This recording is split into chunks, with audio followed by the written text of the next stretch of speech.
Heto lang naman, kumalat ito sa social media. Isa ito sa patunay na itong si Madriaga na ito sinungaling. Nag-post siya.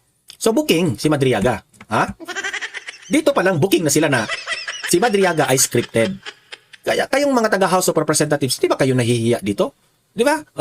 Sa Instagram story po ito, sinabi ni Lee, pati ang kanyang kapatid na si Senator Amy Marcos, hindi sang-ayon sa kanya. Kadugo na niya yan, ha? Kapatid pa niya. Hindi sang-ayon sa kanya. Ngayon, si Senator Amy, nagsalita na rin si Senator Amy. Nagsalita na si Senator Amy patungkol dito sa... Pero bago ko ipapakita yung video na yan, no? Don't forget guys, i-like, i-share itong video na ito para makatulong na aabot sa ating mamamayang Pilipino. At mag-subscribe na rin ha sa mga bago pa lang dito para updated kayo lagi. Okay? Libre lang mag-subscribe, kaya subscribe na kayo. So ito yung balita, panoorin ninyo. Narito ang Balitang Pinoy TV.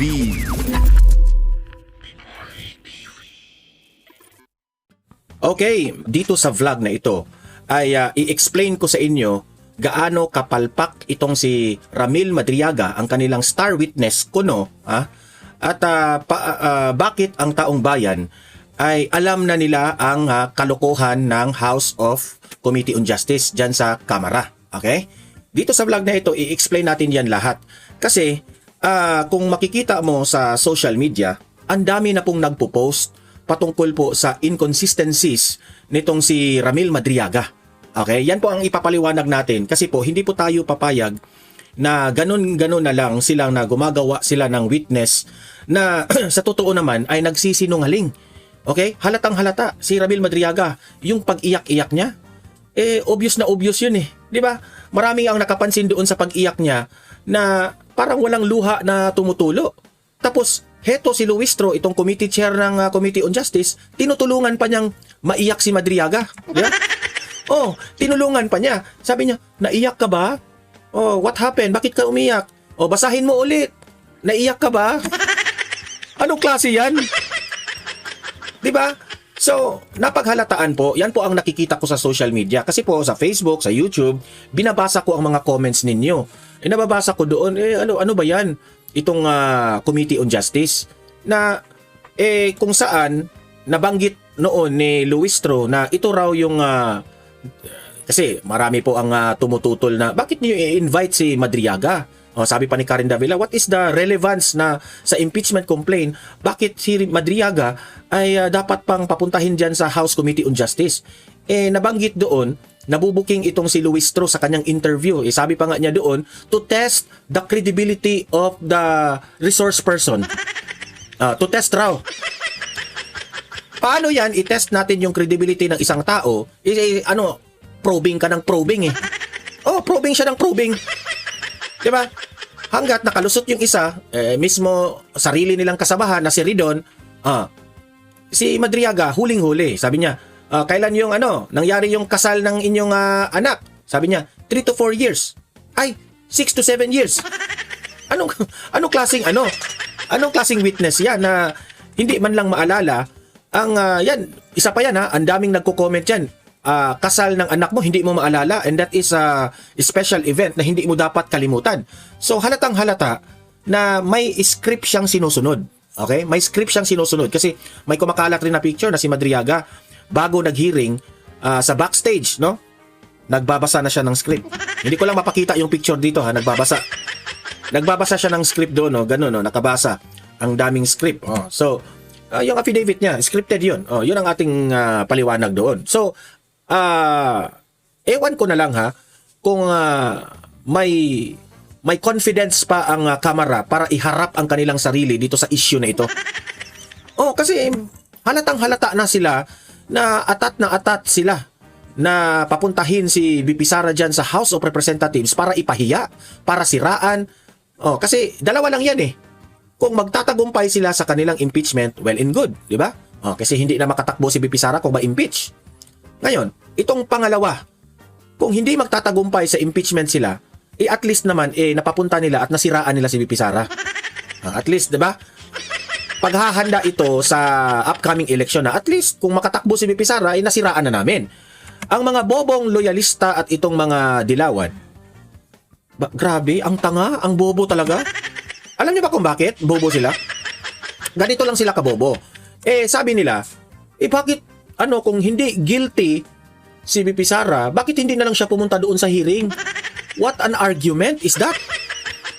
What an argument. Si VP Sara nga, hindi compulsory na dapat siyang pumunta doon. Did you understand that?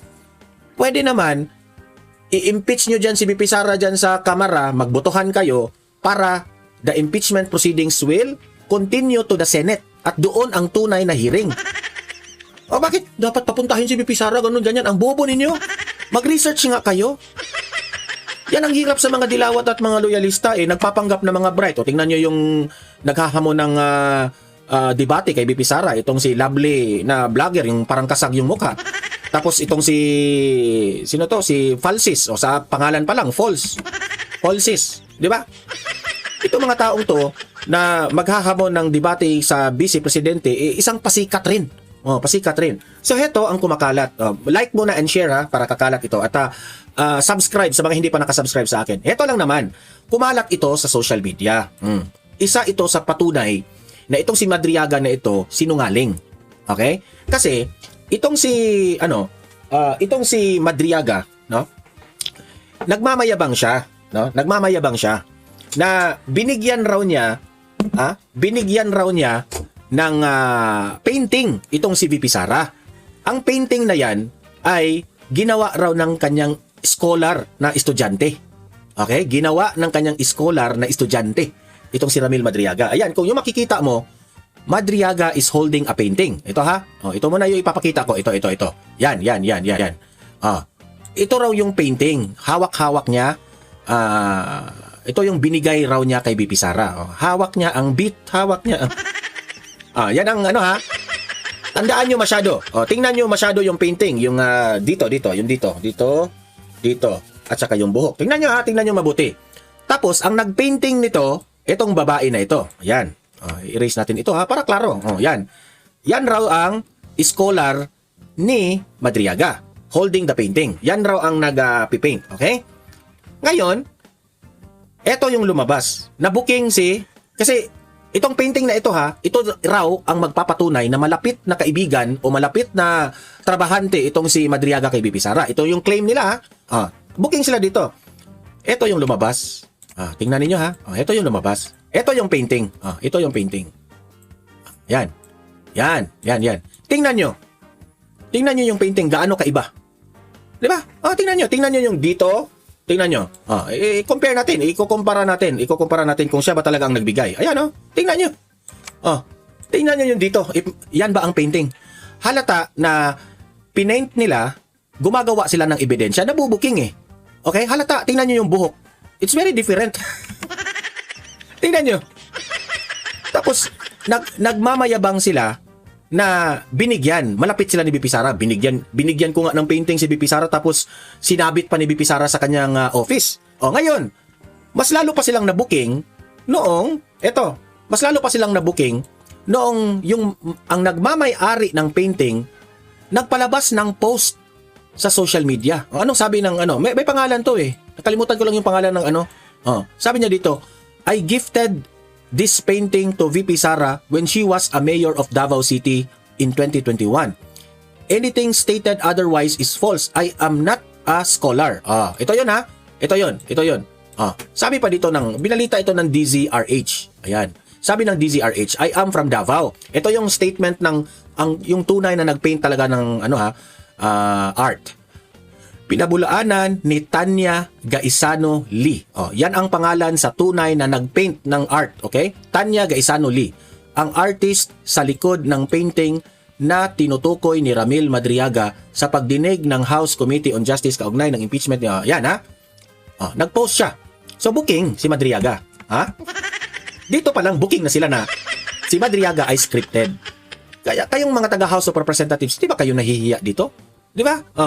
Sa Instagram story po ito, sinabi ni Lee, regalo niya ang painting sa Vice Presidente noong termino nito bilang mayor sa Davao noong 2021. Di ba? Ayan lakihan pa natin lakihan natin Yan. Nag-post pa si VP Sara ng painting na yan nag-post pa siya. Okay? Hindi po yan hindi yan kay Ramil Madriaga.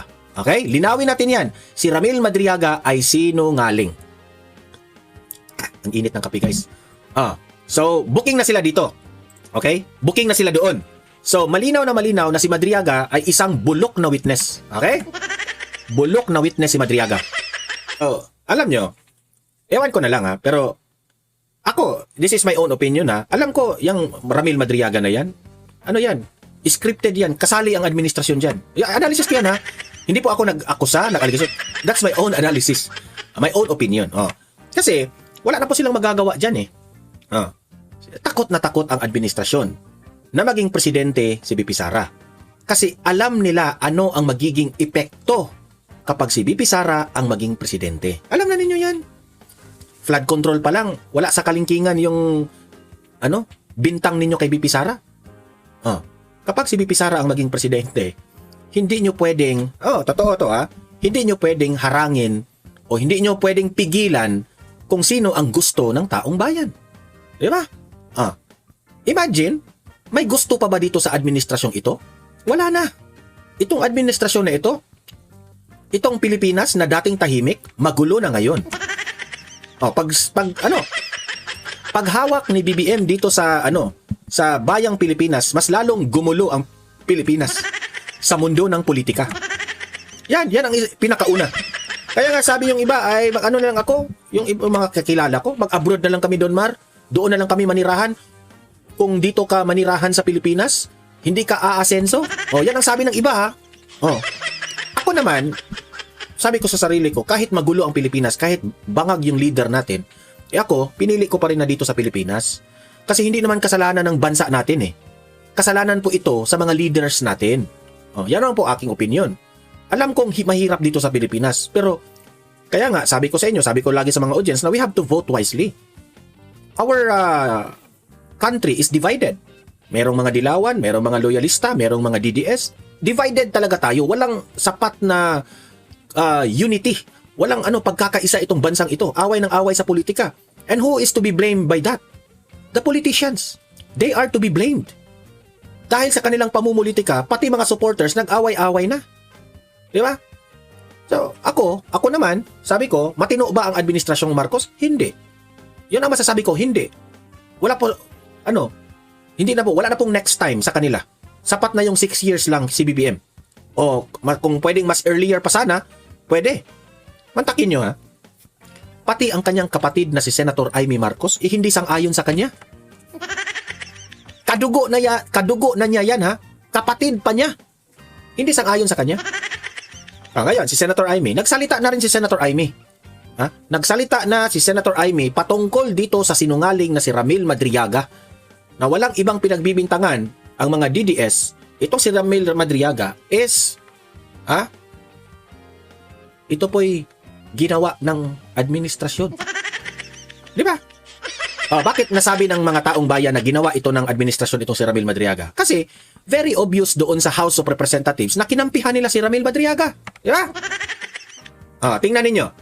Pakinggan natin si Senator Amy, mismong kapatid ng Pangulo. Gusto ko lang itweed itong mga kabuktutan ng mga ito at sasabihin ko lang na pawang kasinungalingan ang pinagbibitaw ng Madriagang yan. Tama yan, Amy. Tawagan mo si Bonget. Sabihin mo, Bonget, yung asawa mo. Yung asawa mo, Bonget.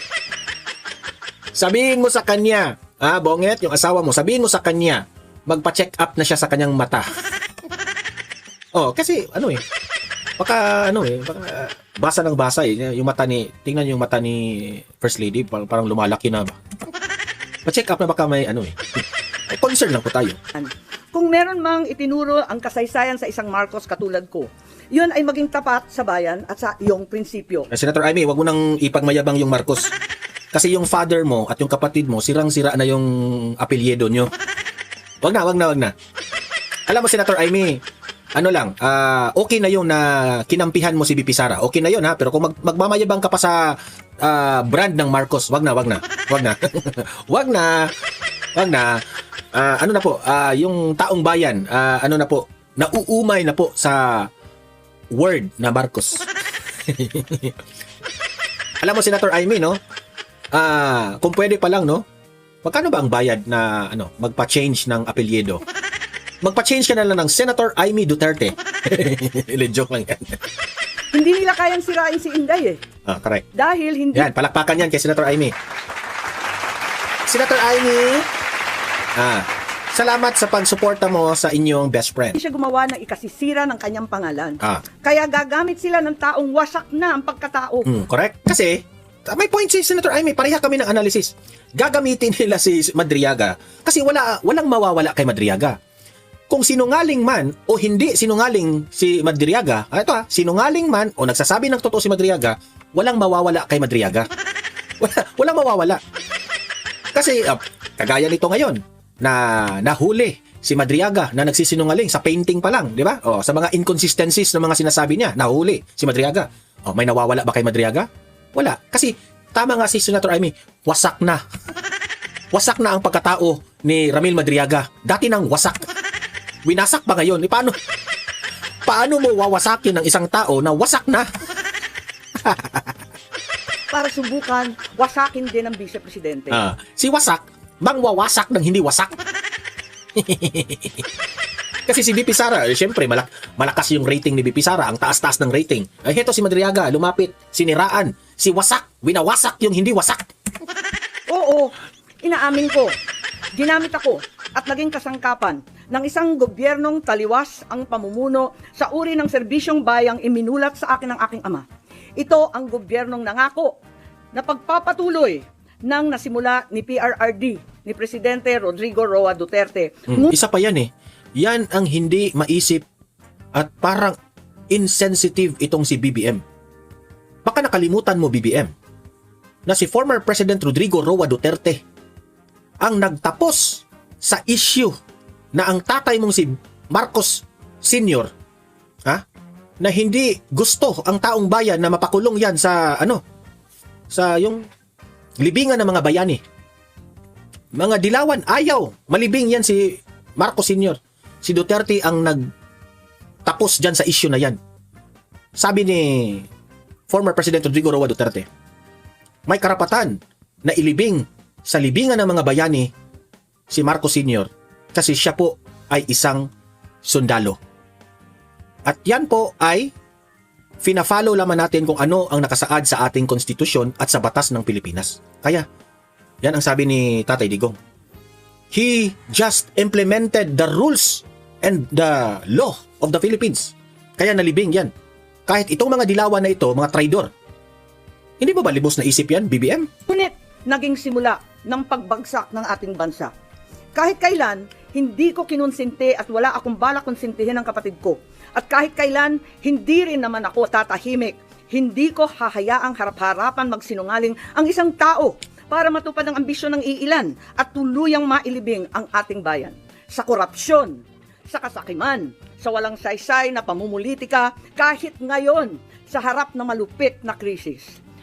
Bongbong, Pangulong Marcos, alam mo ang katotohanan.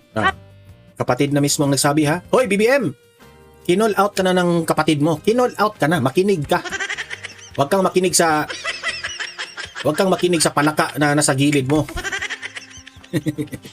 Andun ka, magkasama tayo. Kung hindi mo ito ipinag-uutos, walang dahilan para hindi mo itama ang kasinungalingan na ito. Huwag mong konsintihin ang mga politikong ginagamit ang sinungaling na si Madriaga. Makinig ka, BBM ha. Mismo ang kapatid mo ang nagsabi na itong si Madriaga na ito, huwag mong hayaan na gamitin yan ng House of Representatives, ng Committee on Justice. Anong purpose nyo dyan? Political gain? Para lang ma-impeach si VP Sara? Kapatid na mismo ang nagsabi sa iyo ha. Hindi ka ba nahiya dyan? Mismo kadugo mo against sa iyo. Yan ang nakakahiya. Heto pa, kasi yung vlog na ito, ang purpose ng vlog na ito, i-emphasize natin gaano kasinungaling itong si Ramil Madriaga. I cannot blame Ramil Madriaga kasi inuutusan lang ito. Marami ang nagdududa ha, hindi lang tayo, taong bayan nagdududa na itong si Ramil Madriaga, pinabayaran raw, di umano, pinipilit, di umano, kasi may kaso ito Baka siguro kung ano ang kapalit nito, hindi natin alam, di ba? Hindi natin alam. Kasi, mabibigat na aligasyon ni Ramil Madriaga kay FPRRD na nasa Hague ngayon, nakakulong. Tinawag na kathang isip. Okay? Ang aligasyon ni Ramil Madriaga, patungkol po dito na binigyan raw siya ni Duterte ng 25 million. Si Duterte, Tatay Digong, yung tatay natin, binigyan raw niya ng 25 million si Ramil Madriaga para bumili ng mga motor. Sa tingin ba ninyo maniniwala ang taong bayan? Hindi yan ugali ni Duterte na mamigay ng pera ng ganun kalaking halaga. Hindi nga siguro nakabigay ito ng 25 million sa kanyang mga asawa at sa kanyang mga anak. Si Ramil Madriaga pa kaya? Ito na nga mga kabalita. Ano na ang masasabi nyo patungkol sa balitang ito? Please comment down below mga kabalita. Pag-usapan natin yan sa comment section. At kung di ka pa nakasubscribe sa ating channel, baka naman